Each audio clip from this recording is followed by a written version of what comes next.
ఈ మరొకసారి ప్రభు పేరిట వందనములు సమర్పిస్తున్నానండి. అందరు కూడా వందనములు. మనము బైబిల్ని గూర్చిన శాస్త్రము, బిబ్లియాలజీ అనే ఒక టాపిక్ని ఆలోచన చేస్తున్నాం. దానిలో మొదటగా మనం ఏం చూసామంటే బైబిల్ అంటే లేదా బైబిల్ అనగా ఏమి అనేది చూసాము. రెండవది ఇప్పుడు మనం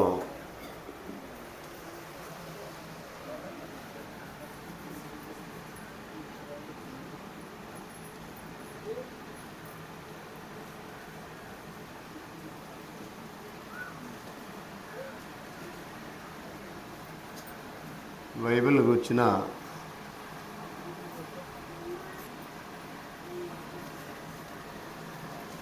ప్రాథమిక విషయాలు.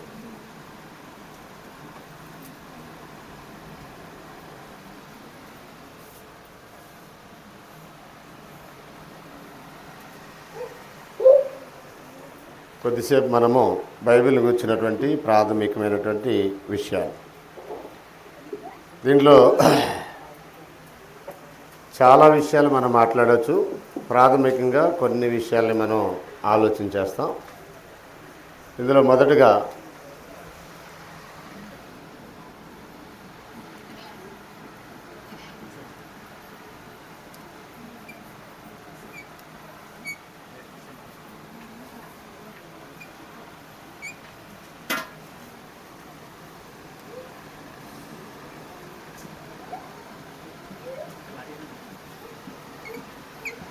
రెండు భాషల్లో రాయబడిన ఒకే గ్రంథం.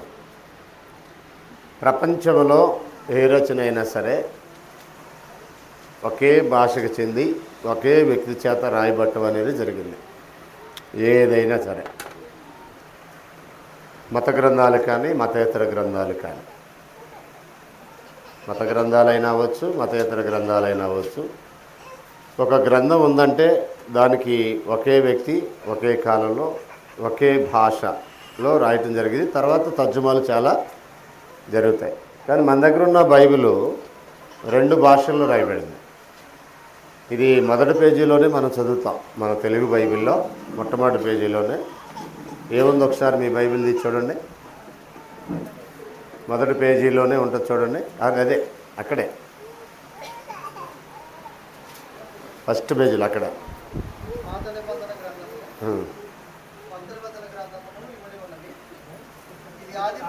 ఇది ఆదిమ అంటే ప్రారంభ భాష, మొట్టమొదట రాయబడినటువంటి భాష ఆదిమ హిబ్రూ గ్రీక్ భాషల్లో భాషాంతరం చేయబడింది అని అన్నాడు.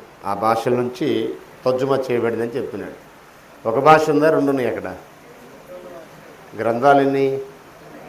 ఒకటే గ్రంథంగా పిలువబడుతుంది. భాషలు ఎన్ని? ప్రపంచంలో ఇలాంటి పుస్తకం మరొకటి ఉండదు.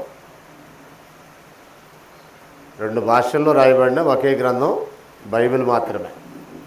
బైబిల్ తప్ప ఇంక ఏ పుస్తకం చదివినా ఒక వ్యక్తే. ఖురాన్ ఉంది, మహమ్మద్ కాలంలోనే మహమ్మద్ ఆలోచనలే రాయటం జరిగింది.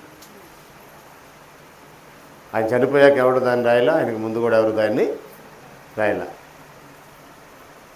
అలాగే రామాయణం ఉంది, వాల్మీకి కాలంలోనే రాయబడింది. అంటే రామాయణం ఉందని నేను స్టేట్మెంట్ చేస్తున్నాను అనుకోకండి. ఒకవేళ ఉంటే దాన్ని రాసినటువంటి రచయిత ఒకరు ఉన్నారు, ఒక వ్యక్తి కాలంలోనే అది రాయబడింది అనేది నా స్టేట్మెంట్. మీరు అక్కడ వరకు తీసుకోండి. ఏంటన్నా అది కూడా నమ్ముతున్నావా, అది కూడా ఉందా అని తర్వాత మళ్ళీ ప్రశ్నలు లేకండి. ఓకేనా? ఉంటే దానికి ఒక్కడే రచయిత ఉన్నాడు. కానీ బైబిల్ మాత్రం అలా కాదు. బైబిలు రెండు భాషల్లో రాయబడింది. ఒకటి హిబ్రూ భాష, రెండోది గ్రీక్ భాష. అరామిక్ అనేది కూడా అక్కడక్కడ రాయబడింది అన్నారు. కానీ అది మన ఇప్పుడు ప్రాథమికంగా తీసుకోవాల్సిన అవసరం లేదు. అయితే ముఖ్యంగా ఆ రెండు భాషల్లో రాయబడింది కనుక బైబిల్ సొసైటీ ఆఫ్ ఇండియా వారు కూడా అరామిక్ అనేది మెన్షన్ చేయకుండా ఫస్ట్ పేజీలో ఇది ఆదిమ హిబ్రూ గ్రీక్ భాషల నుండి భాషాంతరం చేయబడిందని రాశారు. ఓకే, అరబిక్ ఉన్నమాట వాస్తవం. మత్తయి సువార్తలో కొన్ని పదాలు యేసు ప్రభు కూడా అరబిక్ మాట్లాడినటువంటి వాస్తవం. కానీ వాస్తవానికి మెయిన్గా తీసుకోవాల్సిన లాంగ్వేజెస్ ఏంటంటే హిబ్రూ, గ్రీకు భాష అనేది మనం చూడాలి.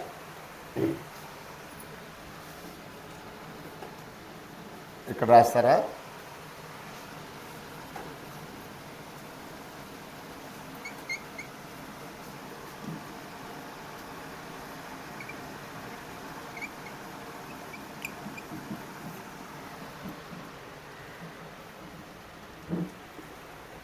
దాని ప్రత్యేకతల గురించి ప్రాథమికంగా మనం నేర్చుకోవాల్సిన విషయాల్లో మొదటిది హిబ్రూ, గ్రీకు నుంచి రాయబడినటువంటి గ్రంథం ఇది. ఎందుకు అలాగా హిబ్రూ, గ్రీకు నుంచి రాయబడింది అని మనం ఆలోచన చేయగలిగితే,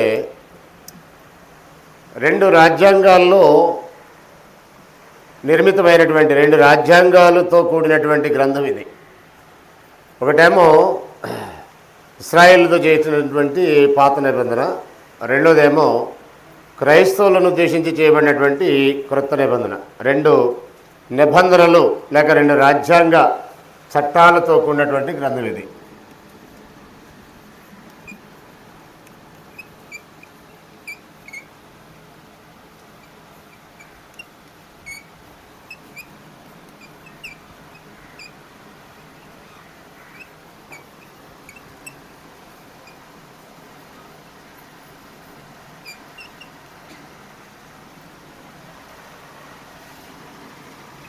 ఒకటి పాత నిబంధన, రెండవది క్రొత్త నిబంధన.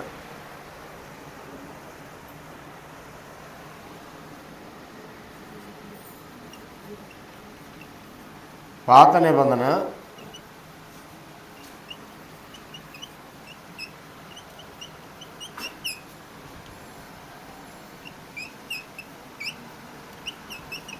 చేయబడినది. ద్వితీయోపదేశ కాండము 5వ అధ్యాయం 1 నుంచి 3 వచనాలు.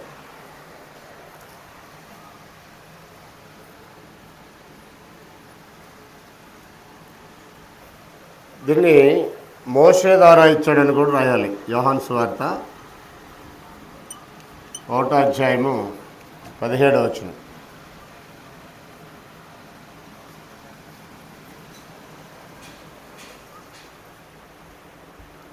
చూడండి ఒకసారి, ద్వితీయోపదేశ కాండము 5వ అధ్యాయము.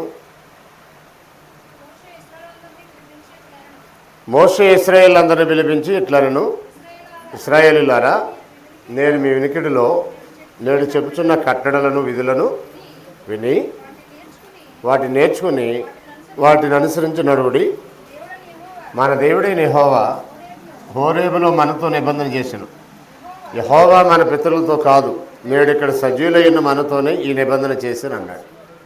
నిబంధన ఎవరి ద్వారా ఇచ్చాడనంటే యోహాను సువార్త 1:17లో ధర్మశాస్త్రము మోషే ద్వారా అనుగ్రహించబడిన అన్నాడు. కృపా సత్యములు యేసు ప్రభు ద్వారా అనుగ్రహించబడిను అని అన్నాడు.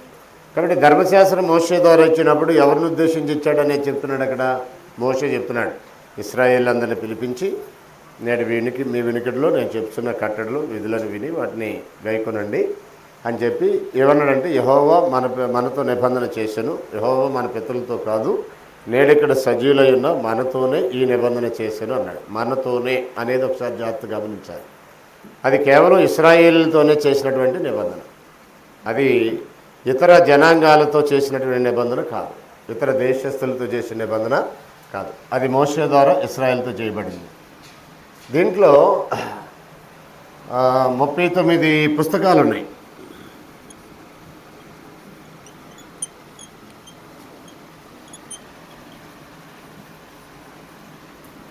ముప్పై 39 పుస్తకాలు సారాంశం ఒకే చట్టాన్ని బేస్ చేసుకొని ఉంటుంది, అంటే ధర్మశాస్త్రాన్ని బేస్ చేసుకొని ఉంటుంది. 32 పుస్తకాలు ఉన్నాయి, 32 మంది రాశారు.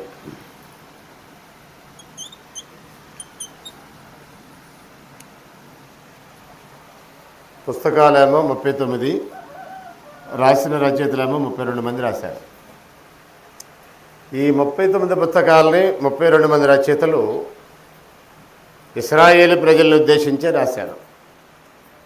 ఈ ప్రవక్తలు కానీ, మోషే కానీ, మోషే తర్వాత వచ్చినటువంటి రచనలు కానీ ఇవన్నీ ఎవరిని ఉద్దేశించి రాశారంటే ఆయా రచనలు చదువుతున్నప్పుడు వారి యొక్క ఆడియన్స్ ఎవరనేది ఆ రచనకి మనకి చదువుతున్నప్పుడు అర్థమవుద్ది.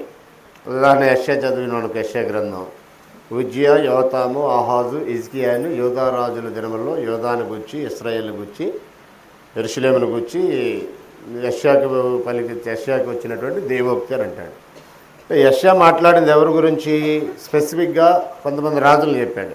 ఎవరా రాజులు? ఉజ్జియా, యోతాము, ఆహాజు, హిజ్కియా, 4 రాజుల గురించి మాట్లాడాడు. ఆ 4 ఎవరు? యోధారాజులు. యోధారాజులు అంటే ఏం చూస్తాం మనం ఉదయం? యోధారాజులు అంటే ఉదయం ఏం చూసాం? 10 గోత్రాలా 2 గోత్రాలా? 2 గోత్రాలు. మీరు బాగా గుర్తుపెట్టుకోవాలి. ప్రవక్తల గ్రంథాలు చదివేటప్పుడు యోధారాజ్యము, యోధా ప్రజలు, యోధాను గుచ్చి దేవోక్తి అన్నప్పుడు 2 గోత్రాలు, ఇశ్రాయేలును గుచ్చి దేవోక్తి అన్నప్పుడు 10 గోత్రాలని బ్లంట్గా గుర్తుపెట్టుకోవాలి. అప్పుడు ఎవరి గురించి రాశాడు యెషయా గ్రంథం అని చూస్తే ఉజ్జియా, యోతాము, ఆహాజు, హిజ్కియా అనే 4 యోధారాజుల దినములలో యోధాను గూర్చి, యెరూషలేమును గూర్చి దేవోక్తి, యోధా రాజ్యాన్ని గురించి, యెరూషలేము యొక్క పొజిషన్ గురించి మాట్లాడినటువంటి సందేశం. 66 అధ్యాయాలు ఉన్నప్పటికీ ప్రాథమికంగా ఆడియన్స్ ఎవరు? 4 రాజుల కాలంలో ఉన్నటువంటి 2 గోత్రాల ప్రజలైనటువంటి యోధా రాజ్య ప్రజలు. ఇశ్రాయేలీలను ఉద్దేశించి రాసింది కాదది. అక్కడక్కడ వాళ్ళ గురించి కొన్ని విషయాలు మాట్లాడినప్పటికీ మెయిన్గా ప్రాపర్గా అది ఎవరికి ప్రజెంట్ చేస్తున్నాడు? యోధా రాజ్యమైనటువంటి 2 గోత్రాలతో మాట్లాడుతున్నాడు. కాబట్టి పుస్తకాలు చదివేటప్పుడు అవి మనం ప్రాథమికమైన కొన్ని విషయాలు ఆలోచన చేస్తాం. ఈ 39 పుస్తకాలు 32 మంది వ్యక్తులు ఒక కాలానికి చెందినవారు కాదు. మనం దాన్ని తర్వాత చూస్తాం. అయితే ఈ పాత నిబంధన, క్రొత్త నిబంధన అనే ఈ 2 భాగాలు దేవుడు ఇశ్రాయేల్ ప్రజలతోనూ క్రైస్తవులతో చేసినటువంటి నిబంధన ఇది. ఇక్కడ 2 వ్యక్తులు ముఖ్యంగా మాట్లాడుతున్నాడు ఈ 17వ వచనంలో. ఒకటి మోషే, రెండవది యేసుక్రీస్తు. మోషే ద్వారా వచ్చిందేమో క్లియర్గా మోషే చెప్పాడు ఏమని? నేడు ఇక్కడ సజీవులైన మనతోనే ఈ నిబంధన అని. ఇప్పుడు యేసు ప్రభు ద్వారా వచ్చింది ఎవరికని చెప్పాడు ఆయన చెప్పిన మాటలను చూద్దాం.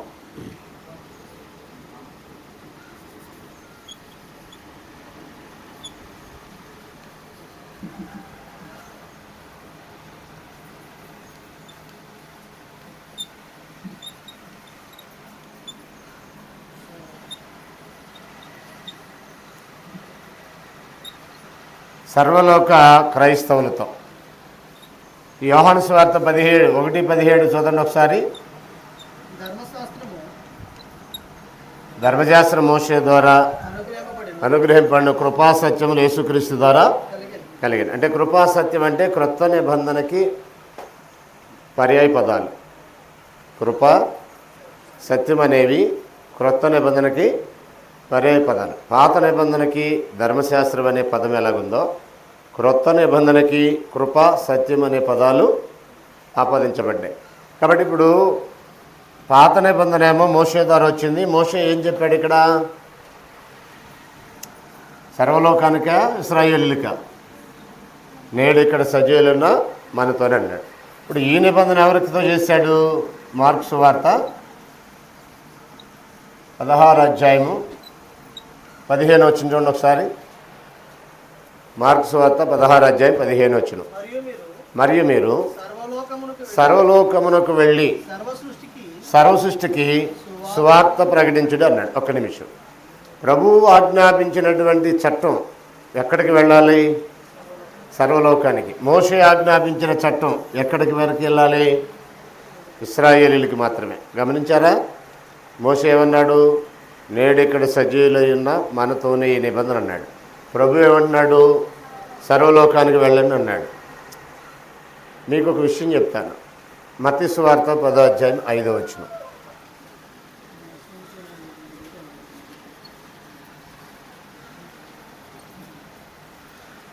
మత్తయి సువార్త 10వ అధ్యాయం 5వ వచనం చూడండి. యేసు ఆ 12 మందిని పంపుచు వారిని చూసి వారికి ఆజ్ఞాపించింది ఏమనగా, మీరు అన్యజనుల దారిలోనికి వెళ్ళకండి, సమరయులు ఏ పట్టణంలోనికైనా ప్రవేశించకండి, ఇశ్రాయేల్లో నశించిన గొర్రెల యొద్దకే వెళ్ళండి అన్నాడు. ఒక్క నిమిషం ఇటు చూడండి, ఇక్కడ ఎవరితో మాట్లాడుతున్నాడు? సర్వలోకానికి వెళ్ళండి అని. ఏమా మమ్మల్ని లేపు ఒకసారి. ఇక్కడే ఉన్నావు అందనాలి. రైట్. యేసుప్రభు వారు ఇక్కడే ఉన్నాడంటే సర్వలోకానికి వెళ్ళండి అని అంటున్నాడు. ఇక్కడే ఉన్నాడంటే సర్వలోకానికి వెళ్ళకండి, ఇశ్రాయేల్లో నశించిన గొర్రెల యొద్దకే వెళ్ళండి అని అన్నాడు. ఇప్పుడు మీకు ఏమర్థమైంది? ఎవరితో మాట్లాడుతున్నాడు? ఇక్కడ ఎవరితో మాట్లాడుతున్నాడు, అక్కడ ఎవరితో మాట్లాడుతున్నాడు? చెప్పండి, పర్లేదు. ఇక్కడ మాట్లాడేది ఎవరితో? 12 మంది శిష్యులతో.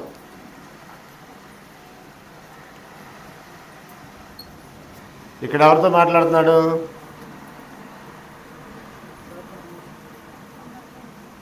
11 మంది శిష్యులతో.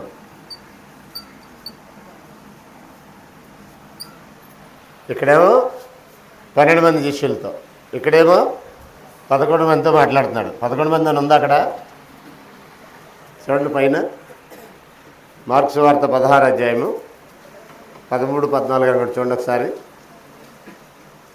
మాట్లాడేది ఎవరితో? 14 వచ్చినేనా? చదవండి. రైట్. ఎవరితో మాట్లాడుతున్నాడు? 11 మంది శిష్యులు. ఇక్కడ చూడండి, ఇది మత్తయి సువార్త 15. ఒకడు ఏమైపోయాడు చెప్పండి. మాట్లాడేది శిష్యులతోనే, కాకపోతే చిన్న చేంజ్ ఇక్కడ. ఒకటేమో 12 మంది శిష్యులతో మాట్లాడినట్టుంది.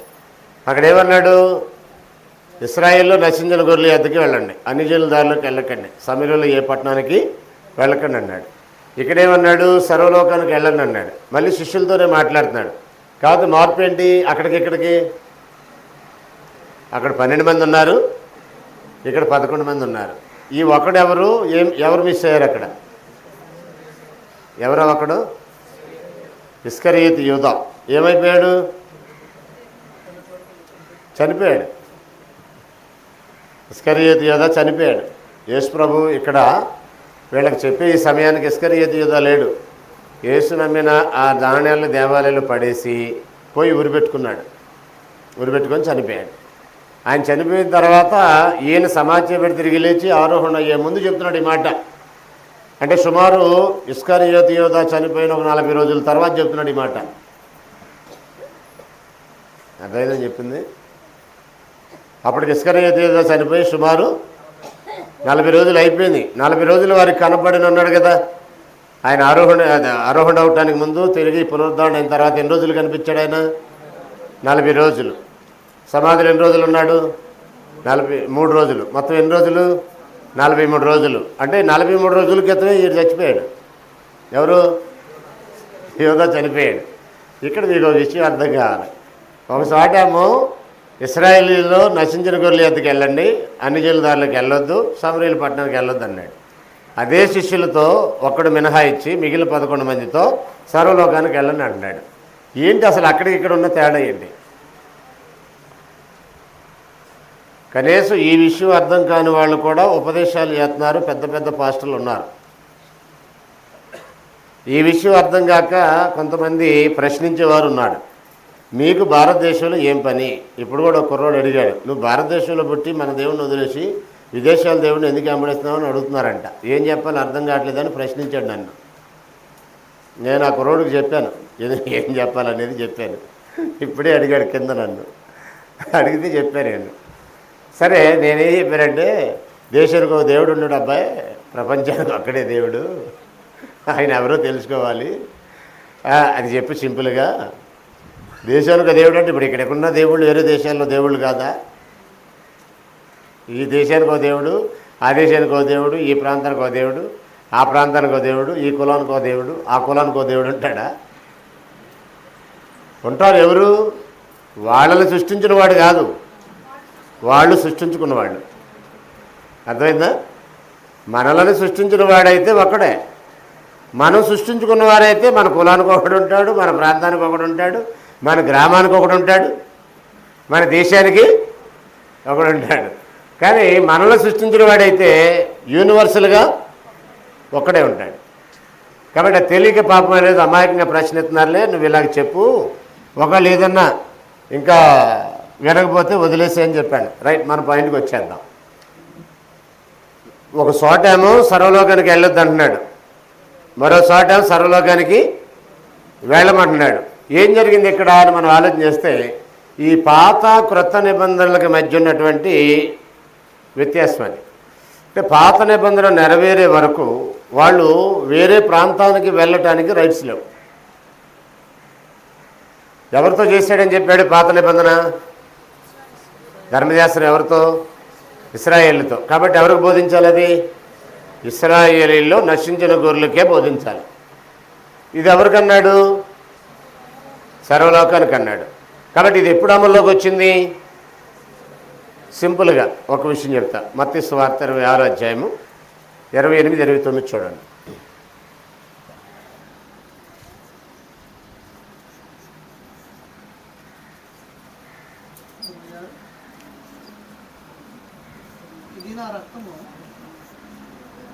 ఎప్పుడు అమలులోకి వచ్చింది?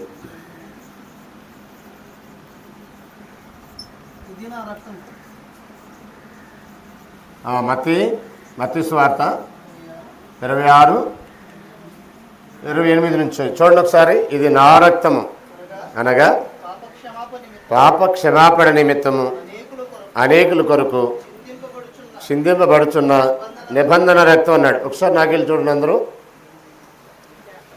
ఈ రక్తానికి ముందే ఉన్నాడంటే నిబంధన రక్తం అని అన్నాడు. మనకి మేజర్గా ఎన్ని నిబంధనలు కనపడతాయి? ఫస్ట్ పేజీలో ఎన్ని నిబంధనలు కనపడ్డాయి? భాషల గురించి మాట్లాడినప్పుడు ఎన్ని అన్నాడు? నిబంధనలు ఎన్ని అన్నాడు? కొత్త నిబంధన ముందు చెప్తావేంటి? పాత నిబంధన చెప్తాను. పాత నిబంధన, క్రొత్త నిబంధన రెండు ఉన్నాయి అక్కడ ఫస్ట్ పేజీలోనే. రైట్, ఇప్పుడు ఇక్కడ నిబంధన రక్తం అని ఏ నిబంధన గురించి మాట్లాడుతున్నాడు ప్రభు? పాతదా కొత్తదా? ఆయన రక్తము నా రక్తము వలనైన క్రొత్త నిబంధన అని అన్నాడు. పాత నిబంధన ఎలా వచ్చిందని ఉదయం చదివే మనం 24 నిర్గమాకాండ 24 అధ్యాయము 6, 7, 8 వచ్చిన చదివాం కదా. ఎడ్ల యొక్క మేకల యొక్క రక్తం తీసుకొని మీ కొరకు చిందించబడిన నిబంధన రక్తము ఇదే అన్నాడు. అంటే పాత నిబంధన ద్వితీయోపదేశకాండంలో చెప్పినట్టుగా ఆ నిబంధన ఎలా వచ్చింది? అది ఎడ్ల యొక్క మేకల యొక్క రక్తంతో. ఈ నిబంధన ఎలా వచ్చింది? ఇప్పుడు ఈ నిబంధన ఉనికిలోకి రావాలంటే ఏం జరగాలి? ఆ నిబంధన రక్తాన్ని చిందించాలి. అర్థమైందా? మీరు సర్వలోకానికి వెళ్ళొద్దని చెప్పినప్పుడు నిబంధన రక్తం చిందించబడిందా? ఇశ్రాయేల్లో నశించిన గొర్రెల యొద్దకే వెళ్ళాలి అన్నప్పుడు రక్తం చిందించాడు ఆయన? చిందించలేదు. అప్పుడు ఏది అమల్లో ఉంది? పాత నిబంధన అమల్లో ఉంది. కాబట్టి ఇప్పుడు ఎక్కడికి వెళ్ళాలి వాళ్ళు? ఇశ్రాయేలీలలో నశించిన గొర్రెల యొద్దకే వెళ్ళాలి.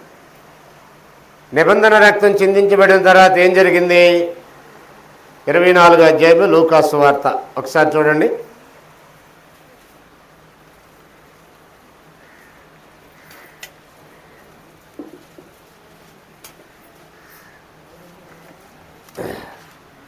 దేవాలయపు తెర నడిమికి చినిగిను అంటాడు చూడండి. 23, 45, 44, 45. లూకా 23, 44, 45 చదవండి. రమారమి మధ్యాహ్నం ఆయన అది మొదలుకొని 3 గంటల వరకు చీకటి కమ్మెను. రైట్, గర్భాలయపు తెర నడిమికి చినుగును అనేది దేనికి సూచనంటే పాత నిబంధన చట్టం క్లోజ్ అయింది. దాని మధ్య ఉన్నటువంటి తెర చింపటం వల్ల పరిశుద్ధ స్థలము, అతి పరిశుద్ధ స్థలం అనే ఈ సిస్టమ్ లేదు. ఇంకా ఆ తెర దేనికి పెట్టేవాళ్ళు అంటే తెర అవతల అతి పరిశుద్ధ స్థలం, తెరకి యువతల పరిశుద్ధ స్థలము అనే ఒక సిస్టమ్ ఉంది పాత నిబంధన. యాజక ధర్మంలో భాగంగా. ఎప్పుడైతే ప్రభు చనిపోయాడో అప్పుడు ఆయన రక్తాన్ని ఎప్పుడైతే చిందించాడో క్రొత్త చట్టానికి నాంది పలికాడు, పాత చట్టానికి ముగింపు పలికాడు. పాత చట్టం ఏమైపోయింది? దాంతో క్లోజ్ అయిపోయింది. అది పూర్తిగా క్లోజ్ అయిపోయే సమయం ఎప్పుడంటే క్రీస్తు 70లో యెరూషలేములో దేవాలయం నాశనం చేయబడే వరకు అది అలా కొనసాగుతూ వచ్చింది. క్రొత్త నిబంధన పులిపిల్ చేస్తున్నారు అపోస్తలులు, పాత నిబంధన క్రమక్రమేణా క్లోజ్ అవుతూ ఉంది. వాస్తవానికి ఆయన శిలువలో రక్తం చిందించినప్పుడే దానికి ముగింపు, క్రొత్త దానికి ప్రారంభం. ఇది నా రక్తము వలనైనా క్రొత్త నిబంధన అన్నాడు కదా. కాబట్టి క్రొత్త నిబంధన రావాలంటే యేసు శిలువలో చనిపోవాలి. శిలువలో చనిపోయినప్పుడు ఏం జరగాలంటే పాత నిబంధన ముగిసిపోవాలి, కొత్త దానికి ప్రారంభం జరగాలి. కాబట్టి శిలువలో ఆ పని ఆయన చేశాడా? శిలువలో ప్రభువారు రక్తం చిందించడం ద్వారా ఒక చట్టం ముగిసిపోయి మరో చట్టం అమల్లోకి వచ్చింది. దానివల్ల ఇప్పుడు ఏంటంటే సర్వలోకానికి వెళ్ళి ప్రకటన చేయొచ్చు. ఈ చట్టం దేనికి ఉద్దేశించబడింది? ఇశ్రాయేలీల కొరకేనా లేక సర్వలోకాన్ని ఉద్దేశించారు? ఇర్మియా గ్రంథం 31వ అధ్యాయం తీసి అది కూడా ఇశ్రాయేలీలకే, క్రైస్తవులు కాదంటారు. ఏముంది అక్కడ? మనం చదివాం కదా, ఇజ్రాయేల్ వారితోనూ యూదా వారితోనూ క్రొత్త నిబంధన చేయ దినములు వచ్చుచున్నవి అన్నాడు. అంటే అక్కడ మాట్లాడేది ఎవరితో? అయినా ఇర్మియా ఇశ్రాయేల్ వారితోనే, యూదా వారితోనే ఆ సందేశం. ఎందుకని? అప్పటికి అదే అమల్లో ఉంది. ఆ ప్రవక్త ఎవరి గురించి మాట్లాడాలి? అప్పుడు వాళ్ళని గురించి మాట్లాడాలి, అంతేగాని ఇంకొకళ్ళు సంబంధం లేదని చెప్పడానికి కాదని చెప్పింది ఇర్మియా. చెప్పింది ఇంకొకళ్ళు సంబంధం లేదని కాదు. అయినా ఇర్మియా చెప్పింది ఫైనలా, యేసుప్రభు చెప్పింది ఫైనలా? యేసుప్రభు చెప్పింది ఫైనల్. ఈయన నా ప్రియ కుమారుడు, ఈయన యందు నేను ఆనందించున్నాను, ఈయన మాట వినుడి అన్నాడు. ఈయన ఏం చెప్పాడు? సర్వలోకానికి వెళ్ళి సర్వసృష్టి ప్రకటించండి అన్నాడు. ఆయన కూడా ముందు ఏం చెప్పాడు? సిలువకు ముందు ఇశ్రాయేల్లో నశించిన గొర్రెల ఎతకే వెళ్ళండి అన్నాడు. సిలువ తర్వాత ఏం చెప్పాడు? సర్వలోకానికి వెళ్ళండి అన్నాడు. అంటే దాన్ని బట్టి ఏం అర్థం అవుతుంది? ఈ చట్టము సర్వలోకానికి ఉద్దేశించబడినటువంటి చట్టం. ఇప్పుడు మన పాయింట్కి వచ్చేద్దాం. రెండు రాజ్యాంగాలు కలిగినటువంటి చట్టము, రెండు రాజ్యాంగాలు కలిగినటువంటి గ్రంథం బైబిల్. ఒకటేమో ఇశ్రాయేలు యొక్క రాజ్యాంగం, రెండేమో క్రైస్తవుల యొక్క రాజ్యాంగం. రెండు రాజ్యాంగాలు ఒకే గ్రంథంలో ఉన్నాయి. రెండు రాజ్యాంగాలు ఒకే గ్రంథంలో ఉన్నాయని మనం చదువుతున్నప్పుడు రెండు ఏకకాలంలో అమల్లో ఉంటాయా?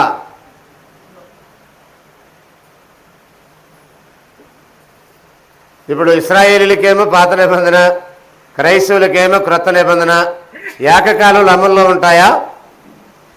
లేక ఏదైనా ఒకటే అమల్లో ఉంటుందా? ఇప్పుడు మధ్యగోడను పడగొట్టాడు అని అన్నాడు. పడగొట్టబడింది అమల్లో ఉంటుందా?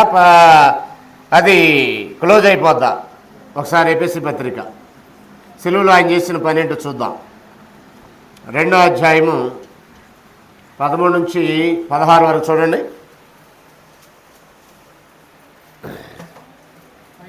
ఆయనను మునుపు దూరస్తులైన మీరు ఇప్పుడు క్రీస్తు యేసునందు క్రీస్తు రక్తం వలన సమీపస్తులై ఉన్నారు అని అన్నాడు. ఆయన మన సమాధానమయ్యండి, మీకును మాకును ఉండిన ద్వేషమును అనగా విధిరూపకమైన ఆజ్ఞలు గల ధర్మశాస్త్రమును తన శరీరమందు కొట్టివేయడం చేత మధ్యగోడను పడగొట్టి మన ఉభయులను ఏకం చేసిన అన్నాడు. ఉభయులు ఎవరిక్కడ? మధ్యగోడ ఏంటి? మధ్యగోడ ఏమన్నాడు అక్కడ? ధర్మశాస్త్రం. పడగొట్టాడా? ఉందా ఇంకా అది? సిలువలో ఆయన చేసింది ఏంటి? మధ్యగోడను అలాగే ఉంచాడా? మధ్యగోడను పడగొట్టాడా? ఇప్పుడు ఈ గోడ రెండింటిని సపరేట్ చేస్తుంది. దేన్ని ఈ గోడ రెండు ప్లేసులను సపరేట్ చేస్తుంది. దేన్ని సపరేట్ చేస్తుంది? పక్కనున్న మెట్లని, ఇటు పక్కనున్న హాల్ని. ఇది మధ్యగోడ. ఈ రెండు ఏకం కావాలంటే ఏం చేయాలి? ఈ మధ్యగోడ పడగొట్టాలి. ఇది ఇలాగే ఉందనుకో ఏం జరగదు? రెండు ఏకం. ఇప్పుడు ఆ పిల్లలు ఈ పిల్లల మధ్యలో గోడ కట్టేశారనుకో, అదో గది అవుద్ది, ఇదో గది అవుద్ది. ఈ రెండు కలిపి ఇలాగా హాలుగా ఉండాలంటే ఏం చేయాలి? మధ్యలో గోడ అనేది ఉండకూడదు. ఈ మధ్య గోడ ఏంటి అనేది ఇక్కడ ఆలోచన చేస్తే ధర్మశాస్త్రం. అది పడిపోయిందా లేక ఇంకా అలాగే ఉందంటే మధ్య గోడను పడగొట్టాడు. ఎందుకు పడగొట్టాడంటే ఇద్దరు జనాలను ఏకం చేయటానికి. ఎవరా ఇద్దరు? పౌలు అంటున్నాడు మీరు మేము అంటున్నాడు. మీరు అంటే ఎవరు పౌలు దృష్టిలో? 11వ వచనం. మనం ఊహించడం ఎందుకు, అక్కడే ఉన్న విషయం చెప్తే పోలా. 11వ వచనం చూడండి అక్కడే. అది వాళ్ళు అనమాట. శరీర విషయంలో అన్ని జనులయ్యుండి శరీరమందు చేతితో చేయబడిన సున్నత గలవారనబడిన వారి చేత సున్నతలు లేని వారనబడిన మీరు. అమ్మా అమ్మా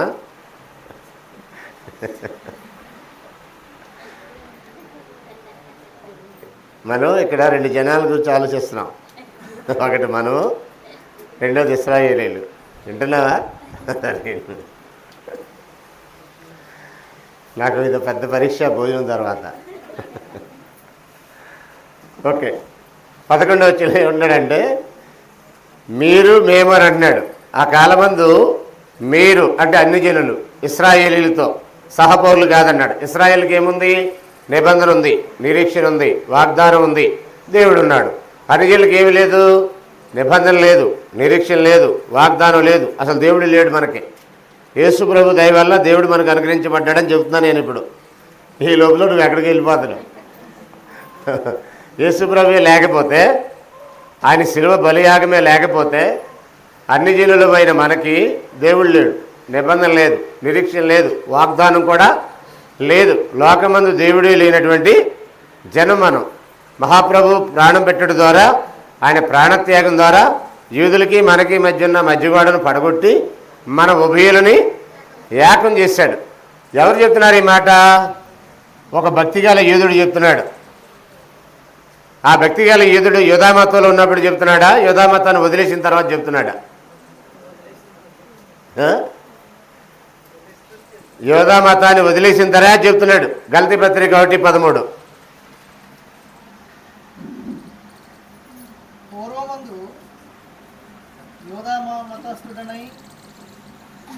పౌలు మార్పు.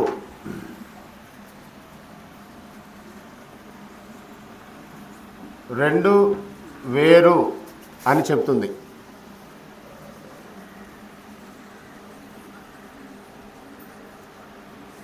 పాతదే కొత్తది వేరు వేరు, పాత నిబంధన వేరు, కొత్త నిబంధన వేరు అని చెబుతుంది. గలతీ 1:13. పూర్వం నేను యోధామతస్థుడై ఉన్నప్పుడు అన్నాడు. ఒకసారి ఈ మాట జాగ్రత్త చూడండి. పూర్వం యోధామతస్థుడు అంటే ఇప్పుడేంటి? ఇప్పుడు యోధామతం కాదాయన చెప్పాలి. పూర్వం యోధామతస్థుని అన్నాడు. ఇప్పుడు ఏమై ఉన్నాడు ఆయన? యోధామతం కాదాయన. ఇప్పుడు ఏమై ఉన్నాడు? క్రైస్తవుడు. ఓ రోజులాగే ఈ పని మీద అరెస్ట్ చేయబడ్డాడు. సువార్త ప్రకటిస్తుంటే ఆయన మీద అనేక నేరాలు మోపి అరెస్ట్ చేశారు. విచారణలో భాగంగా అగ్రిప్ప దగ్గర తీసుకెళ్ళారు. అక్కడి నుంచి ఎలా బయటికి రావాలని ప్రయత్నం చేయకుండా విచారించే అగ్రిప్పని క్రైస్తవుడిగా ఎలా మార్చాలని ఆలోచన చేస్తున్నాడు. అగ్రిప్పని ఎలా క్రైస్తవుని చేయాలని ప్లాన్ చేస్తున్నాడు. ఈ విషయం ఎవరికి అర్థమైంది? అగ్రిప్పకి అర్థమైంది. మీరు అపోస్తలుల గారి 26వ అధ్యాయము 28వ వచనం చదివితే అక్కడ ఈ మాట రాసి ఉంటుంది. 26వ అధ్యాయం 28వ వచనంలో ఎంత సులభముగా నన్ను క్రైస్తవుని చేసి చూస్తున్నావే అన్నాడు. ఒకసారి చదువుదాం చూడండి.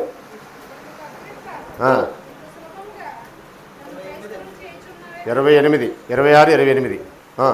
ఎంత సులభముగా నన్ను క్రైస్తవుని చేసి చూస్తున్నావే అని పౌలుతో చెప్పిన. అంటే ఎవరికి అర్థమైంది? ఆయన క్రైస్తవుని చేసి చూస్తున్నాడని ఆయనకి అర్థమైంది. పౌలు యొక్క ప్రయత్నం ఏంటి? ఎలాగా చెరలో నుంచి బయటకు రావాలి అని అనుకోవట్లా, ఆ కేసు నుండి ఎలా బయటపడాలి అని అనుకోవట్లా. ఏమనుకుంటున్నాడు? ఏం ప్రయత్నంలో ఉన్నాడు పౌలు? ఆ విచారణ చేసే అగ్రిప్పని క్రైస్తవుడిగా ఎలా చేయాలనే ప్రయత్నంలో ఉన్నాడంట. ఆ విషయం ఎవరికి అర్థమైంది? అగ్రిప్పకే అర్థమయ్యి ఆయనే చెప్తున్నాడు. అప్పుడు ఆయనేమన్నాడు చూడండి. పౌలు ఏమంటున్నాడు అప్పుడు? అందుకు పౌలు సులభముగానో దుర్లభముగానో తమరు మాత్రమే కాదు, నేడు నా మాట వినువారందరూ ఈ బంధకములు తప్ప నా వలే ఉండినట్లు దేవుడు అనుగ్రహించును గాక అని ఏం కోరుకుంటున్నాడు? దేవుడు ఏం అనుగ్రహించాలని కోరుకుంటున్నాడు? నాకులాగా చెరసాల పాలైపోవాలి, జైలు పాలైపోవాలని కోరుకోవట్లేదు. కానీ నేను ఎలాగైతే ఇప్పుడు క్రైస్తవుడయ్యానో నా మాటలు వినేవారందరూ కూడా అలాగే క్రైస్తవుడు అవ్వాలనే కోరుకుంటున్నాను అంటున్నాడు.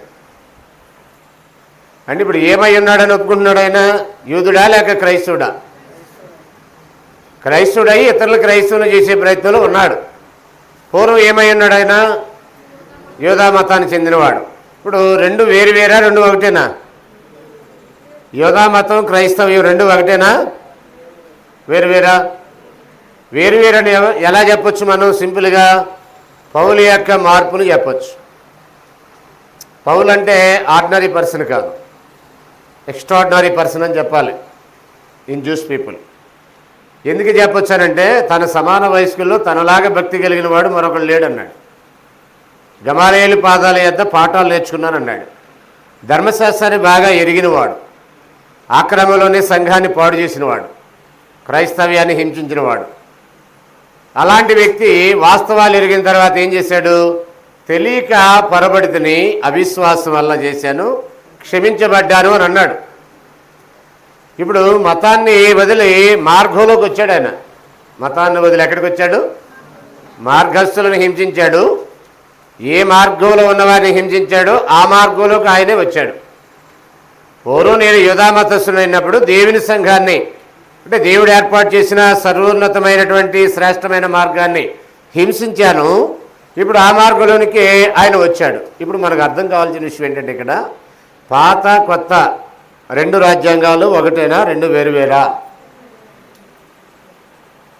పాత నిబంధన క్రొత్త నిబంధన రెండు ఒకటా, రెండు వేరువేరా? రెండు ఒకేసారి అమల్లో ఉన్నాయా లేదా ఒకటే అమల్లో ఉందా? రెండు అమల్లో ఉంటే పౌలు పాత దాన్ని వదులుకోవాల్సిన అవసరం ఉందా? దాన్ని కంటిన్యూ చేస్తూనే దీంట్లో కూడా కొనసాగొచ్చు కదా. పూర్వం నేను యూదా మతస్థుడు అన్నాడంటే ఇప్పుడు యూదా మతస్థుడు కాదు కదా. ఒకప్పుడు యూదా మతాన్ని సపోర్ట్ చేశాడు, ఇప్పుడు అది కాదు అని అంటున్నాడు. అంటే రెండు వేరు వేరు అనే సంగతి అర్థం కావాలి. ఇది అర్థం కాకపోతే క్రీస్తు సంఘంలోకి వెళ్తే నరకని పోతామని ప్రచారాలు చేస్తున్నారు కొంతమంది. క్రీస్తు సంఘంలోకి వెళ్తే సందడి సప్పిడి ఉండదని ప్రచారం చేస్తున్నారు మరి కొంతమంది. వాస్తవం ఏంటంటే క్రీస్తు సంఘంలోకి వెళ్ళకపోతే నరకానికి వెళ్తారు, నిజమది. కానీ ప్రజల్లో ప్రచారం ఏంటి? అందులోకి వెళ్తే వెళ్తారంటున్నారంటే ఒకడు ఇందాకే చెప్తున్నాడు తమ్ముడు ఒక అతను, మీరు అందరూ ఆడికి ఎందుకు వెళ్తున్నారు అసలు, ఆడికి వెళ్ళాలందరూ నరకానికి పోతారని చెప్తున్నాడంటే ఒక తమ్ముడితో. అలా బావరస అయ్యే ఒక ఆయన పాపం, ఆయనకెవరు ఒక మెసేజ్ క్రీస్తు సంఘానికి వచ్చి బ్యాడ్గా మాట్లాడి మెసేజ్ పెట్టారు. ఆ మెసేజ్ తీసుకొచ్చి ఈయనకు పెట్టారంట, ఇదిగారు అంటున్నాడు. సరే మాట్లాడేవాళ్ళు ఈ మధ్య మాట్లాడుతున్నారు కానీ అడ్రస్ పెడతలా, ఫోన్ నెంబర్లు పెడతలా. అర్థమైందా? వాళ్ళు ఒక పిరికి బంధలు. ఓకేనా? నేను కలవరి సతీష్ని గురించి మాట్లాడినా ఏకంగా ఫోన్ నెంబర్ పెట్టి మరీ రిలీజ్ చేస్తాడు యూట్యూబ్లో. నిజంగా మాట్లాడేవాడు ఏం చేయాలి? అడ్రస్ ఫోన్ నెంబర్ పెట్టి వీడియో పెట్టాలి, సబ్జెక్ట్ పెట్టాలి. ఏమి పెట్టకుండా దొంగల్లాగా రహస్యంగా బోధిస్తూ ఉంటారు వాళ్ళ అడ్రస్లు ఏమి లేకుండా. వాళ్ళని పట్టుకొని కొంతమంది పాప అమాయకులు అది నిజమేమో అనుకుంటారు. నాశనకరమైన భిన్నాభిప్రాయాలు రహస్యంగా బోధిస్తారని పేతురు అన్నాడు. అబద్ధ ప్రవక్తల గురించి మాట్లాడుతూ పేతురు రాసిన 2వ పత్రిక 2వ అధ్యాయంలో మాట్లాడతాడు.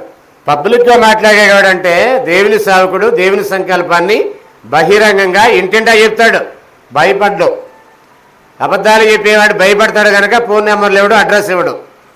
ఈ మధ్య కొంతమంది క్రీస్తు సంఘాన్ని గురించి తప్పుగా మాట్లాడుతూ అడ్రస్ ఫోన్ నెంబర్ లేకోకుండా వీడియోలు పెడుతున్నారు. ఆ మధ్య బిబు క్యాండిడేట్, బిబు అనే ఒక అతను అంధుడు ఉన్నాడు, కళ్ళు సరిగ్గా కనపడు. పర్లా కొంతవరకు మతశాఖల మీద బెటర్గానే ఆలోచిస్తాడు గ్రంథాన్ని. అతను కూడా ఇలా తప్పుగా మాట్లాడితే రండి కూర్చుందా మాట్లాడదామంటే మేము చేసాంగా, మీరు కూడా వీడియో చేసి పెట్టండి అన్నాడు.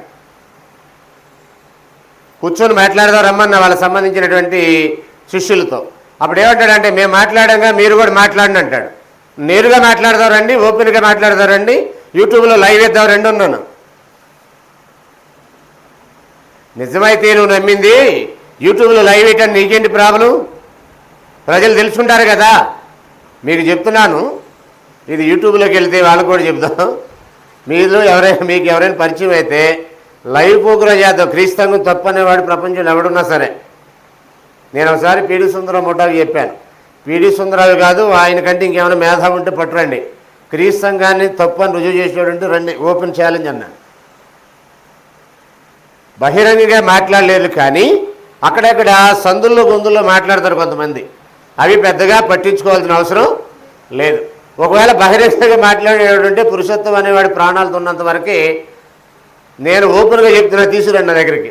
ఒకళ్ళు నేను చచ్చిపోతే చెప్పలేను, కానీ నేను బతికుండగా క్రీస్తు సంఘాన్ని తప్పు అనేవాడు రుజువు చేసి ఉంటే బైబిల్ తీసి రమ్మని పిలుతున్నాను. ఎంతటి మేధావైనా సరే రావచ్చు. మీకు ఎవరైనా ఈ సందులో గొంతులో మీ దగ్గర కూడా మాట్లాడితే రండి, పలానా 4వ శనివారం జరుగుతుంది, కూర్చొని మాట్లాడదాం రండి, క్లాస్ అయిపోయిన తర్వాత 4 తర్వాత వచ్చేయండి, తెల్లవారులు కూర్చుందాం అని పిలవండి. మీరు చెప్పలేకపోతే నేను వస్తా కదా, క్లాస్ అయిపోయాక ఎటువంటి వెళ్ళిపోతారు, వాళ్ళు కూర్చోబెడతాం మనం ఇక్కడే ఇదే స్థలంలో కూర్చోబెట్టి తెల్లవారులు మాట్లాడతాం. అవసరమైతే ఆ రోజు నేను వెళ్ళటం మానేసి తెల్లవారు వాళ్ళతో మాట్లాడాకే వెళ్తాను.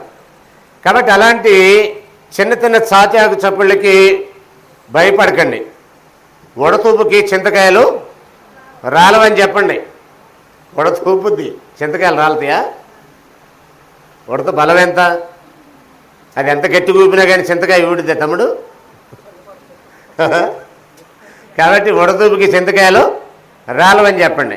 కాబట్టి ఇక్కడ పాతదేదో కొత్తదేదో తెలియక కలిపి చెరిపెడి బాధకులు ప్రారంభం నుంచి ఇప్పటికీ బాగా ఎక్కువైపోయారు. ఓకేనా? ఇప్పుడు ఈ వ్యత్యాసాన్ని తెలియాలి మనకి. ఈ ప్రశ్న ఎదురైనప్పుడు చాలామంది అడిగారు నన్ను, మత్స్యశాఖల వాళ్ళు కూడా అడిగారు. కరుణాకర్ సుగుణ ఈ ప్రశ్న అడుగుతున్నాడండి, మత్తయి సువార్త 10:5 తీసి మా దేశంలో మీకేం పని? మీ ప్రభు చెప్పిన మాట మీరు వినరా? మీ ప్రభు ఏం చెప్పాడు మీకు? ఇశ్రాయేలీలో నశించిన గొర్రెల యొద్దకు వెళ్ళండి. కాబట్టి మీరు ఎక్కడ ప్రార్థన చేయాలి? వెళ్ళి ఇజ్రాయెల్ దేశంలో వెళ్ళి ప్రార్థన చేయాలి. ఈ దేశంలో మీకేం పని అని అడుగుతున్నాడంట. మరి మీరేం చెప్పారు పాస్టర్ గారు అన్నా. నేను పాస్టర్ కాదులే కానీ ఏదో ఫోన్ చేశాడుగా, మరి మీరేం చెప్పారంటే అన్నా. నేను ఏం చెప్పాలి అర్థం కాక మీకు చేశానంటాడు. పరలోక ప్రార్థన చేస్తున్నారా మీరని? చేస్తున్నారన్నాడు. మరి పరలోక ప్రార్థన చేస్తే ఇది కూడా వర్తించుద్దిగా అన్న. 6 రాజ్యాలు నీ రాజ్యం వచ్చుగాక అని ఉంది కదండి అన్నాడు. మరి ఇక్కడ కూడా వెళ్ళొద్దు అన్నాడు కదా. మరి వచ్చుగాకంటే అది యాత్ర బాగానే ఉంది, ఇక్కడ వెళ్ళొద్దు అన్నాడు కదా, మరి ఎందుకు వెళ్తున్నావు? ఇక్కడ ఎందుకు ఉన్నావు? ఇల్లు అక్కడికి వెళ్ళి చేయాలన్నా. నీకు అర్థమైందని చెప్పింది. నీ రాజ్యం వచ్చుగాక అన్నది ఎప్పుడు? సిలువకు ముందే, రాజ్య స్థాపన జరగకముందే. ఇక్కడ అన్ని జిల్లా దగ్గరికి వెళ్ళొద్దని చెప్పింది ఎప్పుడు? ఇంకా ఆ చట్టం రాకముందే. సిలువలో రక్తం కాచినప్పుడు రాజ్యాన్ని స్థాపించాడు, సిలువలో రక్తం కాచినప్పుడు రాజ్యాంగాన్ని కూడా స్థాపించాడు. అర్థం కాలేదా? రాజ్య స్థాపన జరిగిన రోజు రాజ్యాంగాన్ని కూడా స్థాపన చేశాడు ఆయన. రాజ్యానికి రక్తం చిందించాలి, రాజ్యాంగానికి కూడా రక్తం చిందించాలి. అది ఎలాగంటారా? చూడండి, ప్రకటన గ్రంథం 5:9-10 ఇప్పుడు ఇక్కడ మత్తయి సువార్త 26:28 ఏం చూసామో? రాజ్యాంగానికి రక్తం చిందించాల్సిన అవసరం ఉంది. అవునా? రాజ్యాంగం ఎలా ఉనికిలోకి వచ్చింది? రక్తం చిందించడం ద్వారా. మరి రాజ్యం ఎలాగొస్తుంది? అది కూడా రక్తం చిందించాలి. చదువుతా ఒకసారి ప్రకటన గ్రంథం 5:9-10. ఆ పెద్దలు నీవు ఆ గ్రంథంను తీసుకుని దాని ముద్రను విప్పుటకు యోగ్యుడు, నీవు వధింపబడిన వాడవై నీ రక్తం ఇచ్చి మనుషులను కొని ప్రతి వంశములోను ఆయా భాషలు మాట్లాడే వారిలోను ప్రతి జనములోను దేవుని కొరకు మనుషులను కొని మా దేవునికి వారిని ఒక రాజ్యముగాను యాజకులుగాను చేసేది. రాజ్యముగా ఎలా చేశాడు ప్రజల్ని? రక్తంతో కొనుట ద్వారా. రక్తంతో కొన్న ప్రజలు రాజ్యమైతే రాజ్యం వచ్చునుగాక ఎలా ప్రార్థన చేస్తాం? మరి మత్తయి సువార్త 6 అధ్యాయాలు ఎప్పుడు చెప్పాడు? ఫోటో తెస్తారా? తుడిస్తే రాస్తాను బాగుంటుందని అనుకుంటున్నారా? రైట్, ఎవరొద్దు, నేనే తుడుస్తాను. తీస్తారా? ఎవరైనా ఫోటో తీస్తారా?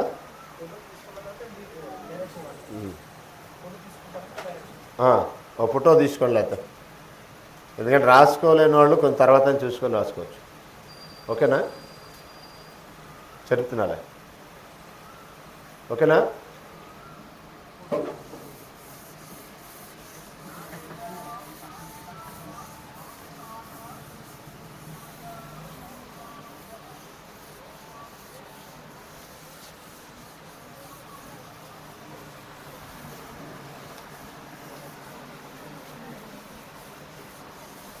మత్తయి సువార్త 6వ అధ్యాయానికి వచ్చింది. ఒకసారి 9వ వచ్చింది చదవండి.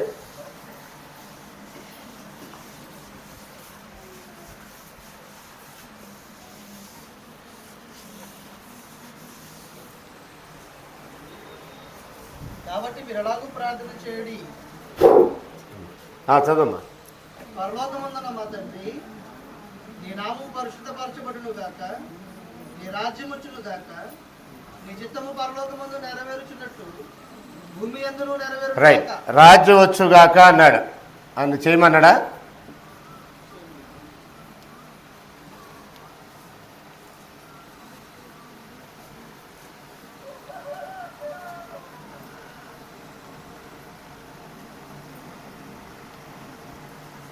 రాజ్యం వచ్చుగా కానీ ప్రార్థించమనను. ఎప్పుడు అనేది? సిలువకు ముందా తర్వాత? ఓకేనా? మత్తయి 10:5 ఎప్పుడు? అది సిలువకు ముందే. ఇది ఎప్పుడు? అది సిలువకు ముందే. సర్వలోకానికి వెళ్ళొద్దంది ఎప్పుడు? అనుజుల దగ్గరికి వెళ్ళొద్దంది ఎప్పుడు? ఇశ్రాయేల్లో నశించిన గొర్రెల దగ్గరికి వెళ్ళాలంది ఎప్పుడు? సిలువకు ముందే. అలాగే రాజ్యం వచ్చుగా కానీ ప్రార్థించమంది ఎప్పుడు? సిలువకు ముందే. ఇప్పుడు నా పాయింట్ ఏంటంటే, ప్రశ్న ఏంటంటే, ఇప్పుడు రాజ్యం వచ్చుగా కానీ ప్రార్థన చేయాలి అని పట్టుపట్టేవాళ్ళు ఈ వచనం చూపిస్తారు మీకు. ఓకే, ఇప్పుడు కరుణాకర్షకుని ఏం చూపిస్తాడంటే, అబ్బాయి నువ్వు అది గట్టి పట్టుకుంటే మరి మత్తయి సువార్త 10వ అధ్యాయం 5వ వచనం ఏంటి? ఆయన చెప్పాడు కదా, ఇది ఆయన చెప్పాడని చేస్తున్నా సరే, ఇప్పటికీ యేసుప్రభువు చెప్పాడు కదా రాజ్యం వచ్చుగా కానీ చేయమని, కాబట్టి ఇప్పటికి అదే ప్రార్థన చేస్తున్నాం అంటారు. అప్పుడు మత్తయి 10:5 ఏంటి? ఇది కూడా ఆయన చెప్పాడు కదా, అన్యజనుల దగ్గరికి వెళ్ళొద్దని. మరి ఎందుకు అన్యజనుల దగ్గరికి వచ్చింది అంటే, ఈ రెండు కూడా ఎప్పుడు సంబంధించిన విషయాలు అండి? సిలువకు ముందు. సిలువకు ముందు రాజ్యాంగం లేదు, కొత్త రాజ్యాంగం. సిలువకు ముందు కొత్తగా రాజ్యాంగం లేదు, రాజ్యం కూడా స్థాపించబడాల. ఇప్పుడు ప్రకటన గ్రంథంలో సిలువ తర్వాత ఏంటి? మనం చదివినటువంటి వాక్యంలో ప్రకటన 5వ అధ్యాయం 9, 10 వచనంలో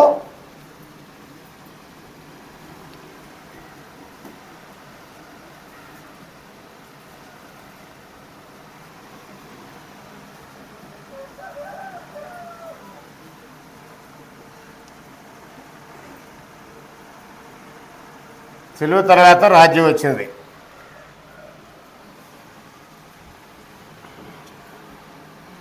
మత్తయి సువార్త 26-28లో సిలువ తర్వాత రాజ్యాంగం వచ్చింది.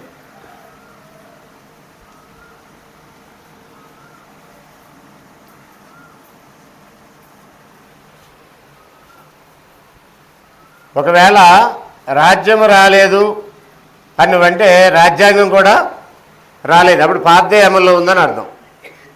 అప్పుడు పాత రాజ్యాంగమే అమల్లో ఉంటే ఎక్కడికి వెళ్ళకూడదు?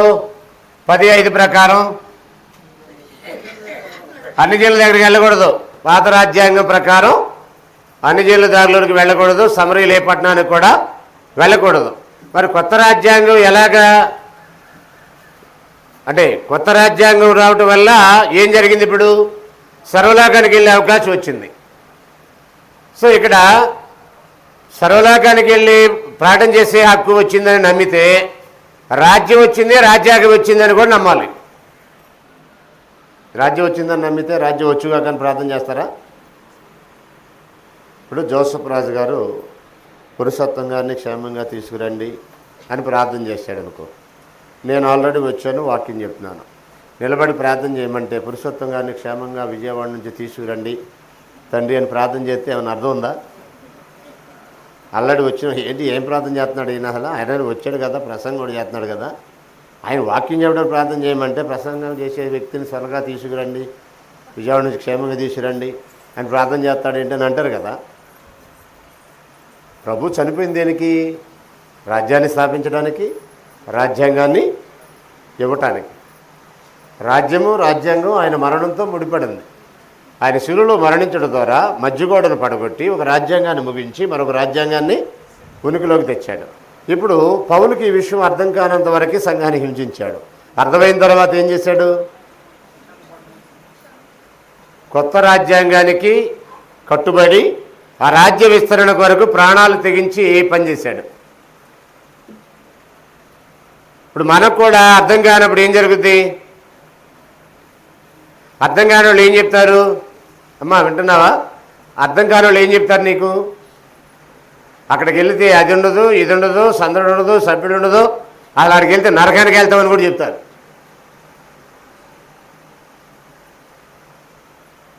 పాప వాళ్ళకి అర్థం కాలే. పౌలు గారికి ఎలాగ అర్థం కాలేదో వాళ్ళకు కూడా అర్థం కాల. మధ్యవాడను పడగొట్టేశాడు, కొత్త రాజ్యాంగం ఏర్పడింది. ఇప్పుడు ప్రభుత్వం మారిన తర్వాత ఏం జరుగుతుందండి? రేపు ప్రభుత్వం మారిందనుకో, స్టాలిన్ పెట్టినటువంటి పథకాలు ఉంటాయి ఆ తమిళనాడులో.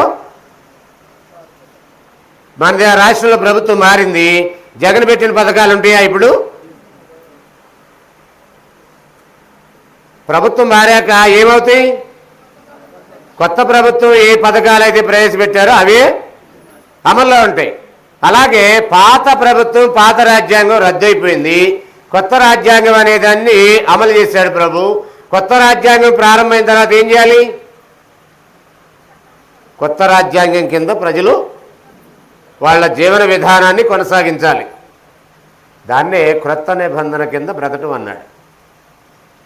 ఇలా రెండు రాజ్యాంగాలు, పరస్పర విరుద్ధమైన రాజ్యాంగాలు, అవి కూడా రెండు ఒకటా కాదా? చెప్పండి, రెండు ఒకటా కాదా? వేరువేరా?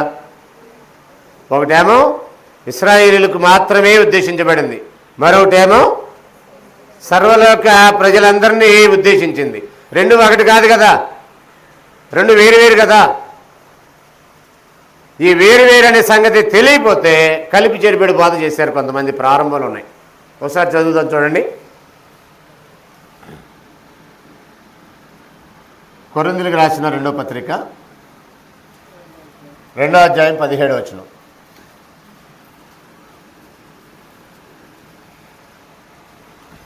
మేము దేవుని వాక్యమును కలిపి చెరిపెడు అనేకుల వలె ఉండక నిష్కాపాఠ్యము గల వారమును దేవుని వలన నియమింపబడిన వారమై ఉండి క్రీస్తునందు దేవుని ఎదుట బోధించుతున్నాము. మీకు ప్రశ్న, కలిపి చెరిపేవారు ఎవరు చెప్తారా? కలిపి చెరిపేవారు ఎవరు? ఇక్కడ అంటున్నాడు కదా పౌలు, మేము దేవుని వాక్యమును కలిపి చెరిపెడి అనేకుల వాళ్ళు ఉండక అన్నాడు. ఎవరు వాళ్ళు అని అంటున్నా నేను. కలిపి చెరిపేవాళ్ళు ఎవరు అమ్మా? అదే ఎలా చెప్తాం? గ్రంథం తెలియని వాళ్ళు అంటే ఏంటి? ఒక మాట అంటే కాదు కదా. ఇప్పుడు దేన్ని కలిపి చెరుపుతున్నారు? దేవుని వాక్యాన్న? దేవుని వాక్యాన్ని ఇంకేదైనా తీసుకొచ్చి కలిపి చెరుపుతున్నారా? దేవుని వాక్యాన్నే కలుపుతున్నారు. దేవుని వాక్యానికి ఇంకో గ్రంథము, ఇంకో చోట ఉన్న సంగతితో తీసుకొచ్చి కలిపి చెరపడం. ఈ మధ్య కొంతమంది ఉన్నారు కదా, ఖురాన్లో క్రీస్తుని కూర్చుంది, వేదాల్లో క్రీస్తుని కూర్చుందని వేదాల్లో ఉన్న సమాచారం తీసుకొచ్చి కొంత, ఖురాన్లో ఉన్న సమాచారం తీసుకొచ్చి కొంత యేసుప్రభుని గురించి చెప్పి మన దేశంలో కొంతమంది నమ్మించి ఒప్పించాలనే ప్రయత్నాలు జరుగుతున్నాయి, అవునా? అలాగే అక్కడ కొంత ఆ గంధంలో ఈ గంధంలో తీసుకొచ్చి ఒప్పిస్తున్నారా? అపోస్తులు ఎక్కడైనా ప్రయత్నం చేశారా? కానీ వాళ్ళ దగ్గర కూడా జరిగింది. ఆ కాలంలో కూడా, ఆ కాలంలో జరిగినటువంటి ఈ కలిపి చెరిపిడి బాధ ఏంటి? దేన్ని కలుపుతున్నారు? పాత క్రొత్త నిబంధనలు కలిపేస్తున్నారు.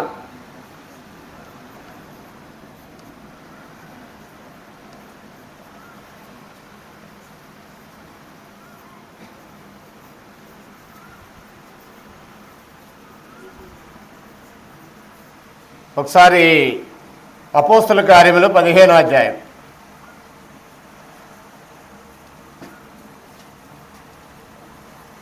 వాటి నుంచి 6 వచనాలు చూడండి. యోధా నుండి వచ్చి కొందరు యోధై నుండి వచ్చి మీరు మోషే నియమించిన ఆచారం చొప్పున సున్నతి పొందితేనే గాని మీరు మోషే నియమించిన ఆచారం చొప్పున సున్నతి పొందితేనే కానీ రక్షణ రక్షణ పొందలేరని సహోదరులకు బోధించిరి అని అన్నాడు. ఒక వ్యక్తి రక్షణ పొందాలంటే ఏం చేయాలి? ఎవరు చెప్పారు ఈ మాట?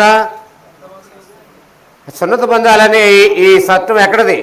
పాత నిబంధనలోదా లేక క్రొత్త నిబంధనలోదా? ఏమా చెప్పాలి మీరు. ఇప్పుడు 15వ అధ్యాయంలో కొందరు యోధై నుండి వచ్చి మోషే నియమించిన ఆచారం చొప్పున సున్నతి పొందితేనే కానీ రక్షణ పొందలేరనే చెప్పారు. ఆ సున్నతి దీనికి సంబంధించిందా లేక దీనికి సంబంధించిందా? పాత నిబంధనకు సంబంధించిందా క్రొత్త నిబంధనకు సంబంధించిందా? పాత నిబంధనకు సంబంధించింది.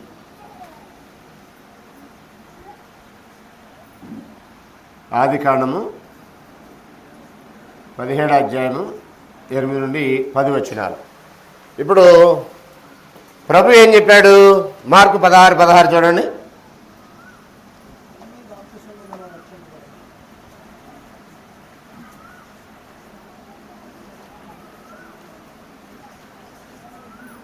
నమ్మి బాప్తిసం పొందినవాడు రక్షింపబడును. రైట్. మోషే ఏం చెప్పాడు అంటున్నాడు? సున్నతి పొందితేనే రక్షణ అన్నాడు. ప్రభు ఏం చెప్పాడు? బాప్తిసం పొందితే రక్షణ అన్నాడు. ఇప్పుడు రెండు చేయాలా? రెండిట్లో ఒకటి చేయాలా? ఆ ఒకటి సున్నత లేక బాప్తిసమా? ఇప్పుడు రెండు చేయాలని అంటున్నారు ఇక్కడ, ఒకటే చేయాలన్నారా? ఇక్కడ ఒకసారి రండి అక్కడికి. అపోస్తలుల కార్యం 15వ అధ్యాయంలోకి వచ్చండి ఒకసారి. రెండు చేయాలంటున్నారు చూడండి అక్కడ. కొందరు యోధా నుండి వచ్చి కొందరు యోధై నుండి వచ్చి మీరు మోషే నియమించిన ఆచారం చొప్పున సున్నతి పొందితేనే గాని సున్నతి పొందితేనే కానీ రక్షణ పొందలేరని సహోదరులకు బోధించిరి. సహోదరులకు బోధించిరి అని అన్నాడు. ఆ సహోదరులు అంటే ఎవరాళ్ళు? ఆల్రెడీ బాప్తిసం పొందిన వారు. బాప్తిసం పొందొద్దని అంటలేదు వాళ్ళు. దాంతోపాటు ఏం జరగాలి? సున్నతి పొందితేనే కానీ రక్షణ పొందలేరు అని అంటున్నాడు. ఇప్పుడు నా ప్రశ్న ఏంటంటే, సున్నతి స్త్రీలకా పురుషులకా లేక స్త్రీ పురుషులకా? తెలుసా మీకు? చదవండి ఆదికాండం 17వ అధ్యాయం. ఆదికాండం 17వ అధ్యాయం చూడండి. ఇప్పుడు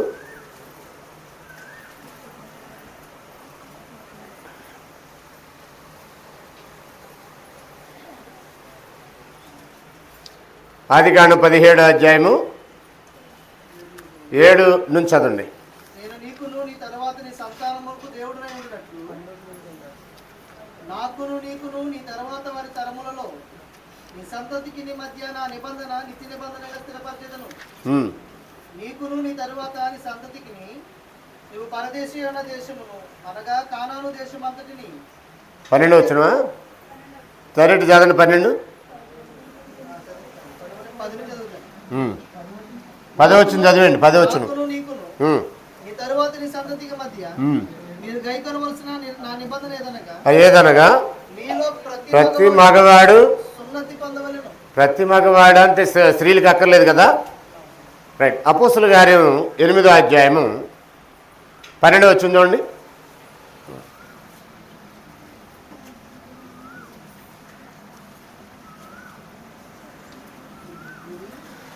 అపోస్తలుల కార్యములు 8వ అధ్యాయం 12 వచ్చిన. అయితే పిలుపు దేవుని రాజ్యమును గురించి యేసుక్రీస్తు నామమును గురించి సువార్త ప్రకటించుచుండగా వారు అతన్ని నమ్మి పురుషులను స్త్రీలను రైట్. బాప్తిసం ఎవరికి? స్త్రీలకి పురుషులకి. ఇంకా మీరు గలతీ పత్రిక 3:26-27 చూడండి.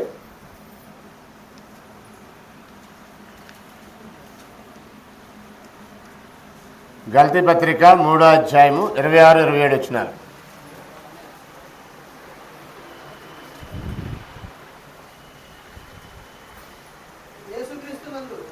యేసుక్రీస్తునందు మీరందరూ విశ్వాస మూలమున దేవుని కుమారులై ఉన్నారు. క్రీస్తులోనికి బాప్తిసం పొందిన మీరందరూ క్రీస్తును ధరించుకుని ఉన్నారు. ఎందులో?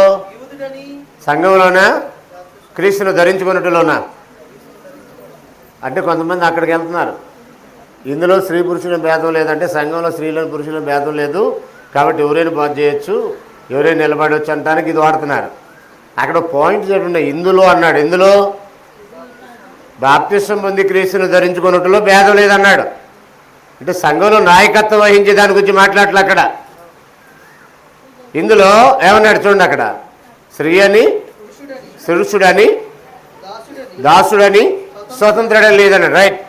యూదుడని, గ్రీసు దేశస్తుడని కూడా లేదు అన్నాడు. రైట్. ఇప్పుడు ఈ మాట చూడండి, బాప్తిసం ఎవరికి? పురుషులకి. సున్నత ఎవరికి? కేవలం పురుషులకి మాత్రమే. ఇప్పుడు రెండు చట్టాలు ఒకేసారి అమలు అవ్వాలంటే సాధ్యమవుద్దా? చెప్పండి, పర్లేదు. ఏకకాలంలో రెండు చట్టాలు అమల్లో ఉంటాయా? కాబట్టి ఈ చట్టం ఏమైపోయింది?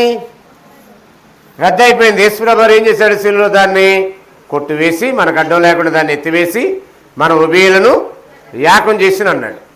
అమలు లేనటువంటి చట్టాన్ని తీసుకొచ్చి క్రైస్తవుల మీద రుద్దాలని ప్రయత్నం చేస్తున్నారు కొందరు యోదయ నుండి వచ్చిన వారు. గమనించారా?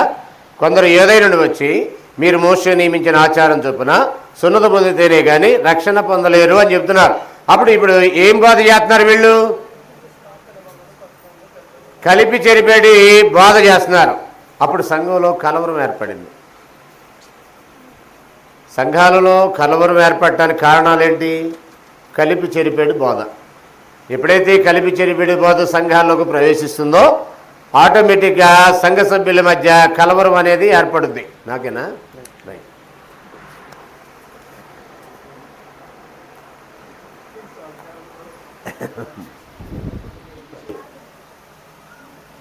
రైట్.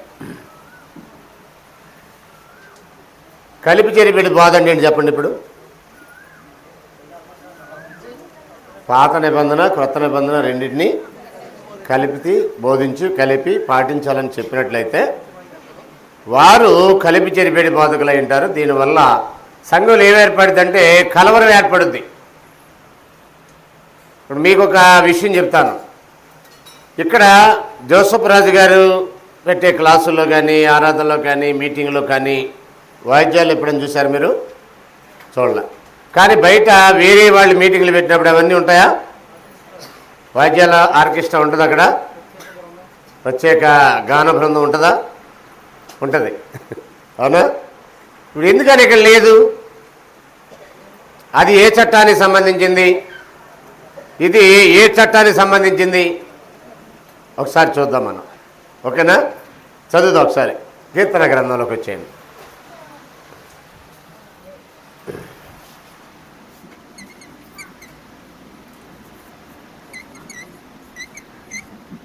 ఎనభై ఒకటే కదా? 81వ కీర్తన చూడండి.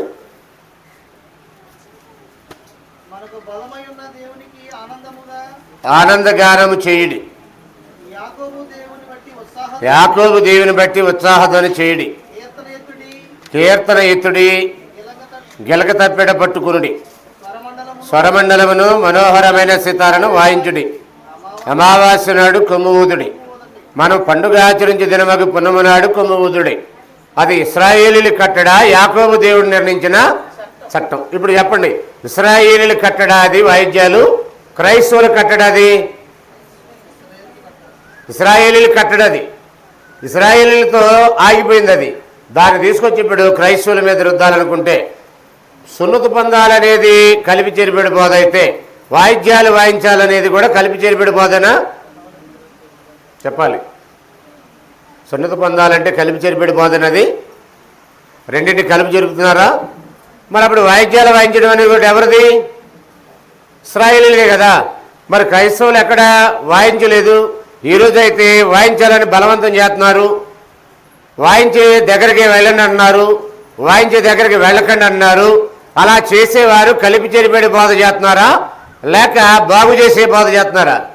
చెడగొట్టే బోధ, బాగు చేసే బోధ. అది బైబిల్ అంటే చెడగొట్టేదా, బాగు చేసేదా? ఉదయం మనం ఏం చూసాం? చెడిపోయిన వారిని బాగు చేసేది. సాతాను ఎక్కడికి ప్రవేశించాడంటే ఇదే బైబిల్ పెట్టుకొని చెడగొట్టే వాళ్ళని కూడా తయారు చేశాడు. అర్థమైంది నేను చెప్పింది? వాళ్ళు వేరే గ్రంథం తీసుకురాడు, ఇదే గ్రంథాన్ని తీసుకొస్తారు. దీంట్లోనే పాత రాజ్యాంగం ఒకటి ఉంది, క్రొత్త రాజ్యాంగం ఒకటి ఉంది. పాత నిబంధన ఒకటి ఉంది, క్రొత్త నిబంధన ఒకటి ఉంది. కొట్టివేయబడింది ఒకటి ఉంది, అమల్లో ఉన్నటువంటిది మరొకటి ఉంది.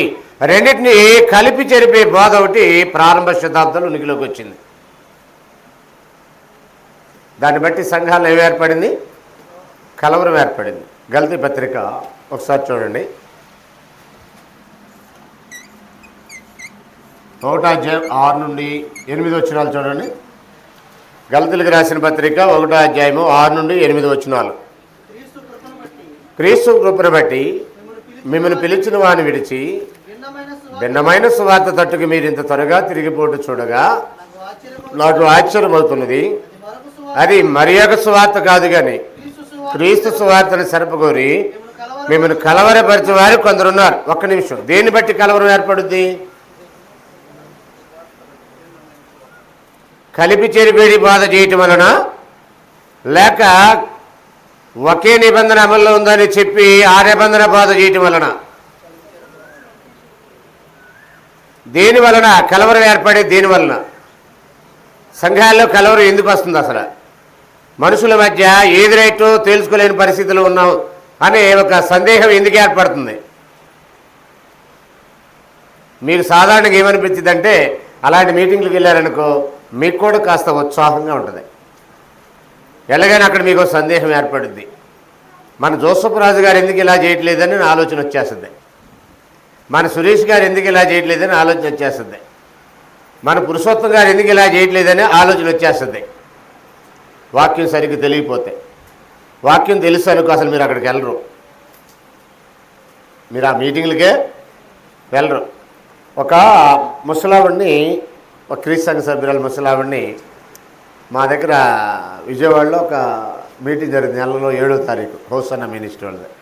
దానికి వెళ్దాం రమ్మా అని ఒకళ్ళు అడిగారంట. ఎక్కడ మీటింగ్ అని అంటే చింతల్లో జరుగుతుంది కదా అని అంటే, అదే మీటింగ్ కాదు, పోవడు కదా, అదంతా తిరణాల, ఆ తిరణాలని రాళ్ళు ఎక్కువ ఉందండి. మీకు తెలుసా అసలు మీటింగులకి తిరణాలకి తేడా లేదు. అసలు లారీలు కట్టుకొని వెళ్తారు బైబిల్ మిషన్ సభలకి, గుడారాల పండుగలకి, గుంటూరు వెళ్తారు, తిరణాలకి వెళ్ళి వస్తారండి. వాళ్ళు పెద్దగా కూర్చొని వాక్యం వినేది లేదు, అక్కడ వెళ్ళి ఎవడు శ్రద్ధగా వాక్యం చెప్పేది కూడా లేదు. పాపం వాళ్ళకు కూడా తెలిసావు వాక్యం. వీళ్ళు ఎందుకు వెళ్తారంటే, ఒక తిరణాలకు వెళ్ళినట్టు, ఒక 3 రోజులు ఫెస్టివల్కి వెళ్ళినట్టు వెళ్ళొస్తారు. లారీలు కట్టుకొని మూటలు బియ్యాలు తీసుకెళ్ళి వాళ్ళకి ఇచ్చి, వేలకు వేలు డబ్బులు తీసుకెళ్ళి వాళ్ళకి ఇచ్చి, వీళ్ళదంతా నిలువు దోపిడీ అంటారు చూడండి. నిలువు దోపిడీ అంటే తెలుసా మీకు? నిలువు దోపిడీ అక్కడ ఇచ్చేసి వచ్చేస్తారు. పాప అక్కడ చెప్పేవాళ్ళు ఏం చెప్పాలో అడిగి తెలీదు. వెళ్ళే వాళ్ళకి అసలు ఏదో ఒకటి వినాలి, నేర్చుకోవాలని ఉద్దేశం వీళ్ళు వెళ్ళరు, తిరణాలకు వెళ్తారు. ఓ రోజు నేను ఇలాగే వైజాగ్ క్లాస్కి వెళ్తుంటే ట్రైన్లో అంతా కొబ్బరి నూనె వాసన వస్తుంది. తాడేపల్లిగూడెం దగ్గరకు వచ్చారకి, ఏందబ్బాయి ఏమన్నా టీసీ రాగానే కొబ్బరి నూనె ట్యాంకీలు ఏమైనా యాడ్ అయినాయా గూడెంలో అని అంటే ఏమి లేదని. మరి కొబ్బరి నూనె వాసన ఏంటంటే, అదే ఇక్కడ ముదులూరుపాడు అని ఒకటి ఉంది, దాని ప్రభావం అన్నాడు. ఏంటి ముదులూరుపాడు ప్రభావం ఏంటనంటే, అక్కడ కాలు కింద పంపు పెట్టుకుంటాడంట అయ్యగారు, కొడతాడంటే ఇలాగా. పంపు కూడా ఆయన పట్టుకోడు, ప్రసాదాలు అంటాడు ఎవడు పట్టుకుని ఇళ్ళలా తిప్పుతాడంట, ఈయన కాలు కింద నొక్కుతాడంట అయ్యగారు. అంటే కొబ్బరి నూనె రాసి ప్రార్థన చేయడం 10 మందికి 20 మంది కట్టిన ఎవరు రాసి ప్రార్థన చేస్తారు. వేలకు వేల మంది వస్తుంటే వాళ్ళు ఎక్కడ రాస్తారు? అందుకని స్ప్రే చేస్తున్నారంట కొబ్బరి నూనె. రాసి ప్రార్థన చేయమంటూ మానేసి ఇక ఏకంగా మనకంత టైం లేదులని పొలాలకు పడతారు చూడండి, స్ప్రే చేస్తారు. అలాగే స్ప్రే చేస్తున్నారంట. ఆ కొబ్బరి నూనె ఒకసారి పడదు, బట్టల మీద కూడా పడుతుందిగా, అదే బట్టలతో ట్రైన్ ఎక్కుతుంటే మొత్తం కొబ్బరి నూనె కంపే. పిచ్చి జనం ఎందుకు వెళ్తారో తెలీదు. ఒకటి మాత్రం ఏంటంటే దురాశ. వాళ్ళకున్న దురాశ ఏం చేసేదంటే అక్కడికి లాక్కెళ్ళిద్దాలని, వాక్యం నేర్చుకోవాలని కాదు, ఏం చెప్తున్నారు వినాలని కాదు, వాటిని పరిశీలించాలని కాదు. అందుకని ఇలాంటి ఒక పరిస్థితి ప్రారంభ శతాబ్దంలో ఏర్పడి ఈ కలిపి చెరిపేడి బాధకి అనేకులు కలవరపడిపోయి భిన్నమైన సువార్త తట్టుకు వెళ్ళిపోయారన్నాడు. కలిపి చెరిపేడి బోధ అని కొరింథీయులతో అంటే ఏమండి, భిన్నమైన బోధ అని గలతీయులతో రాస్తున్నాడు. 2 ఒకటేనా వేరువేరా? కలిపి చెరిపేడి బోధ, భిన్నమైన సువార్త అంటే ఏంటి? పాత నిబంధన ఎత్తివేయబడినప్పటికీ దాన్ని తీసుకొచ్చి క్రైస్తవుల మీద రుద్దాలనే ప్రయత్నం చేశారు. దాన్ని గురించి మాట్లాడుతున్నాడు. ఇదే గలతీ పత్రికలో 6వ అధ్యాయము ఒకసారి చూడండి, 14-15 వచనాలు చూడండి. సున్నతిని గురించి మాట్లాడితే ఏమన్నాడు చూడండి. అయితే మన ప్రభువైన యేసుక్రీస్తు యొక్క సిలువ యందే తప్ప మరి దేని యందు అతిశయపడను. అది నాకు దూరమవును గాక. దానివల్ల నాకు లోకమునకు నేను సిలువేయబడి ఉన్నాము. క్రొత్త సృష్టి పొందుట ఎందే కానీ, అంటే బాప్తిసం పొందుట ఎందే కానీ సున్నతి పొందుట ఎందు ఏమీ లేదు, పొందకపోటు ఎందు ఏమీ లేదు అన్నాడు. అయితే సున్నతి పొందాల్సినటువంటి అవసరమే లేదని చెప్పేశాడు పౌలు. ఎవరు చెప్పారు అది? సున్నతి పొందినోడు చెప్తున్నాడు. ఆయన ఏమన్నాడంటే, నేను బెన్యామీను గోత్రంలో పుట్టాను, 8వ రోజు సున్నతి పొందాను, గమాలీయేలు పాదాల మీద పాఠాలు నేర్చుకున్నాను. ఒకవేళ ఆ విషయానికి వస్తే నాకంటే దాన్ని బాగా పాటించిన వాడు ఇంకెవడు నా సమాన వయస్కుల్లో లేడు అని చెప్పినటువంటి ఆ వ్యక్తి అన్నాడు, ఇప్పుడు సున్నతి పొందడం వల్ల ఏ ప్రయోజనం లేదని చెప్పేశాడు. అయినా ఈ బాధ ఎందుకు ప్రవేశించింది సంఘాల్లోకి ఆనాడు? ఇప్పుడు మనం ఆ పాయింట్కి వచ్చి ముగించేద్దాం. అపోస్తలుల కార్యం 15వ అధ్యాయంలోకి వచ్చేయండి. అపోస్తలుల కార్యం 15వ అధ్యాయం 1 నుంచి మళ్ళీ ఒకసారి చదవండి. కొందరు యోధానులు వచ్చి, మీరు మోషే నియమించిన ఆచారం చొప్పున సున్నతి పొందితేనే కానీ రక్షణ పొందలేరని సహోదరులకు బోధించిరి అన్నాడు. ఒకసారి ఈ మాట జాగ్రత్త చూడండి. రక్షణ పొందడానికి సున్నతి పొందాలనే బాధ చేశారు కొందరు. ఎవరు వీళ్ళు? కొందరు అన్నాడు. వచ్చారా, పంపబడ్డారా? వాళ్ళందరూ గాలే వచ్చారా, ఎవరైనా పంపారా వారిని? ఒకసారి 22వ వచనం చూడండి. 22వ వచనం నుండి 15వ అధ్యాయం 22వ వచనం నుండి.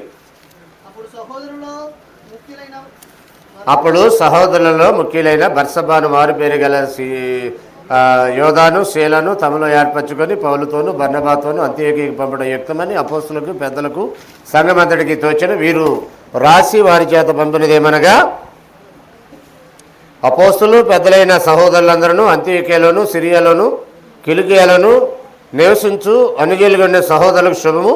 కొందరు మా ఇద్దరిని వెళ్ళి తమ బాధ చేత మిమ్మల్ని కలవరపరిచి మీ మనసులను చెరుపుచున్నారని వింటిమి. వారికి మేము అధికారం ఇచ్చి ఉండలేదు. అంటే అధికారపూర్వకంగా వచ్చిన వారా లేక అనధికారికంగా వచ్చిన వాళ్ళ వీళ్ళు?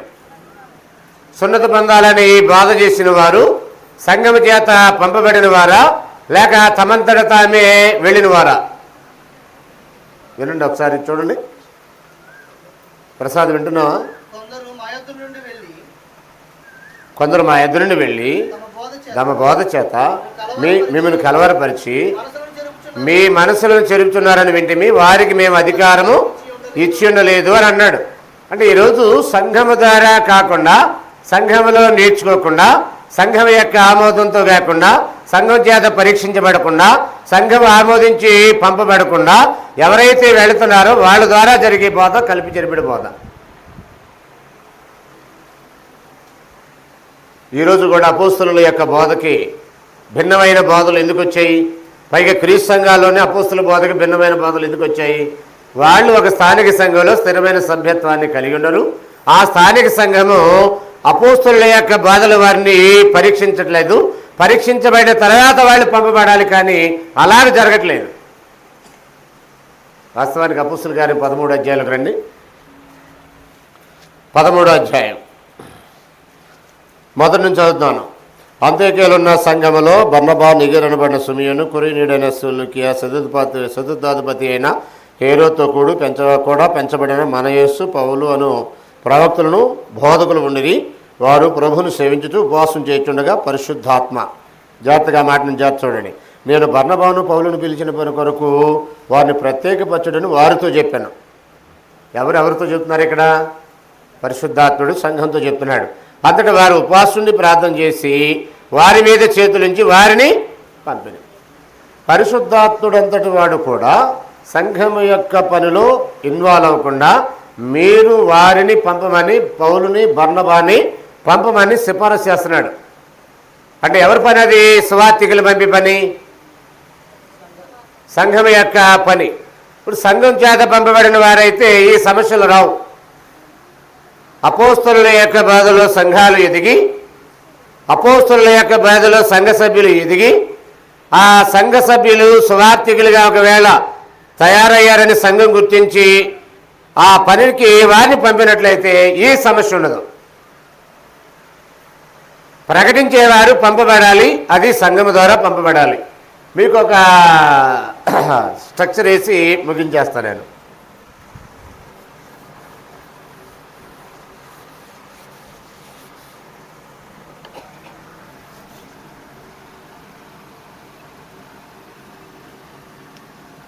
దేవుడు యేసుక్రీస్తుని పంపాడు.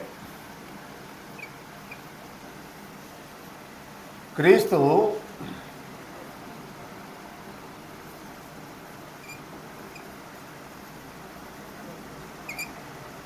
ఆత్మ ద్వారా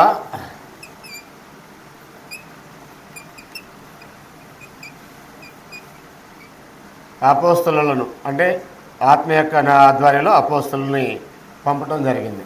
అపోస్తలుల ద్వారా సంఘాలు ఏర్పడ్డాయి. ఇప్పుడు సంఘాల ద్వారా సువార్థికులు పంపబడాలి. ఈ స్ట్రక్చర్ ఒకసారి చూడండి. బైబిల్లో దీనికి ఆధారాలు ఉన్నాయి. యేసుని ఎవరు పంపారు? దేవుడు పంపాడు. అపోస్తలుని ఎవరు పంపారు? యేసు ప్రభు ఆత్మ ద్వారా జరిగించిన కార్యాలు.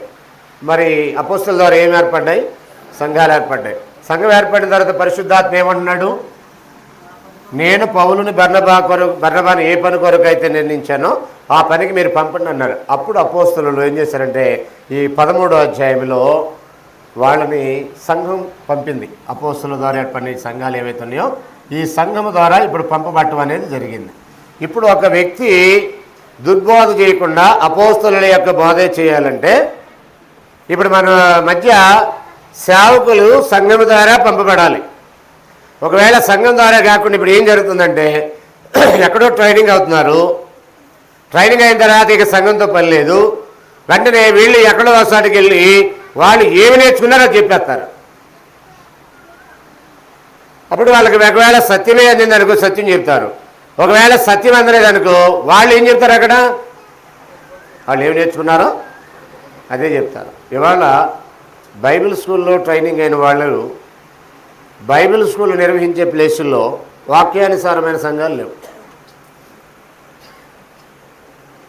నేను ఇప్పుడు కాదు చెప్పింది, ఇది ఒక 10 సంవత్సరాల క్రితమే ఆత్మ సంబంధమైన నాయకులను పుస్తకం రాశాను. ఆ పుస్తకంలో కూడా రాశాను, ఇవాళ ఇండియాలో బైబిల్ స్కూల్ నిర్వహించే ప్లేసుల్లో వాక్యానుసారమైన నిర్వహణ కలిగినటువంటి సంఘాలు లేవు. అవి లేకపోవటం వల్ల అక్కడ ట్రైనింగ్ అయిన వాడికి అసలు క్రొత్త నిబంధన సంఘం యొక్క నమూనా తెలియట్లా. అపోస్తలుల యొక్క బోధ పట్ల సరైన అవగాహన ఉండట్లేదు. దైవత్వం పట్ల కానీ సంఘం పట్ల కానీ సంఘం యొక్క నిర్వహణ పట్ల కానీ సరైన అవగాహన అపోస్తలుల బోధ నుండి వాళ్ళు నేర్చుకోబడడానికి కారణం ఏంటంటే దాన్ని అమలు చేసి బైబిల్ కాలేజీ డైరెక్టర్లు లేరు. దానివల్ల ఈరోజు ఈ సమస్య అనేది ఎక్కువైపోయింది. ప్రారంభ శతాబ్దంలో ఎలాగైతే సంఘం ద్వారా కాకుండా తమంతట తామే వెళ్ళి కలిపి చెరిపెడి బాధ చేసి కలవర పెట్టారో ఈరోజు బైబిల్ కాలేజీ నుంచి వచ్చి కలిపి చెరిపెడి బాధలు చేసి కలవర పెడుతున్నారు. మతశాఖల సంగతి కాదు నేను చెప్పేది. క్రీస్తు సంఘాల్లోనే కలిపి చెరిపెడి బాధలు బాగా ఎక్కువైపోయినాయి. వాళ్ళకి అసలు నియమాలు లేవు కదా. మత్స్యశాఖలకి ఏముంది, ఏదైతే పర్లేదు, సమాధుల పండుగ చేద్దామా చేద్దాం, కానీ ఇక అందుకో కలెక్షన్ వస్తుందిగా మనకి. ఉంటే ఏంటి బైబిల్, లేకపోతే ఏంటి, గుడ్ ఫ్రైడే చేద్దామా చేద్దాం, కానీ మనకేమిటి అసలు గుడ్ ఫ్రైడేకి ఒక కలెక్షన్ వస్తుందిగా. ఇందాకే చెప్పాడు క్రిస్మస్ 10 లక్షలు వస్తుందంట. 10 లక్షలు ఒక లోదర్ మిషన్లో క్రిస్మస్ కానుకలు ఎంత అంటే 10 లక్షలు వస్తుందంట ఒక రోజే. 10 లక్షలు వస్తే ఇక్కడ పండుగ చేయమంటే ఎందుకు, చేయకపోతే ఎందుకు, దేవుడు చెప్పింది చేయదు, చెప్పకపోతే మాకేంటి. 10 లక్షలు వస్తున్నాయి, ఇక దేవుడితో మాకేం పని. గుడ్ ఫ్రైడేకి 4 లక్షలు వచ్చినాయి అంట. 4 లక్షలు చదువుతాడు కానీ అది బైబిల్ చెప్పిందే చేయలేదా, చెప్పలేదా, ఇదంతా అవసరం లేదు కదా ఇంకా. కాబట్టి వాళ్ళకి నియమాలు లేవు. ఆ నియమాలు లేని పరిస్థితి ఎక్కడికి వచ్చిందంటే ఆఖరికి ఆ మతశాఖల యొక్క బాధలే క్రీస్తు సంఘాల మీద రుద్దే పరిస్థితి ఏర్పడింది. ఇప్పుడు నేను అంటున్నానని కాదు, కానీ అసలు నాకు దేవుడు ఎవరని ధైర్యంగా చెప్పే దమ్మున్న డైరెక్టర్ కనపడతలా. నేను చెప్తున్నా నా దేవుడు యేసుక్రీస్తు యొక్క దేవుడే నా దేవుడని. ఓపెన్గా చెప్తున్నా, మీకు ధైర్యం ఉంటే, నీతి ఉంటే, నిజాయితీ ఉంటే మీ దేవుడు ఎవరు చెప్పండి. మీకు ఒక్కడా దేవుడు, ముగ్గురా దేవుళ్ళు, ఒక్కడైతే ఆయన ఎవరు చెప్పండి అని ఓపెన్గా చేసి వీడియో పెడితే ఇప్పటికొక్కడు బంధించట్లా. వాళ్ళు పెద్ద పెద్ద బైబిల్ కాలేజీలు నిర్వహించే డైరెక్టర్లు. మళ్ళీ సమస్య చాలా దూరం వెళ్ళిపోయింది. ఈ తరగతుల ద్వారా విషయాలైతే మీ దృష్టికి వస్తాయి, పాటించడం పాటించకపోవడం మీ ఇష్టం. వందనాలు.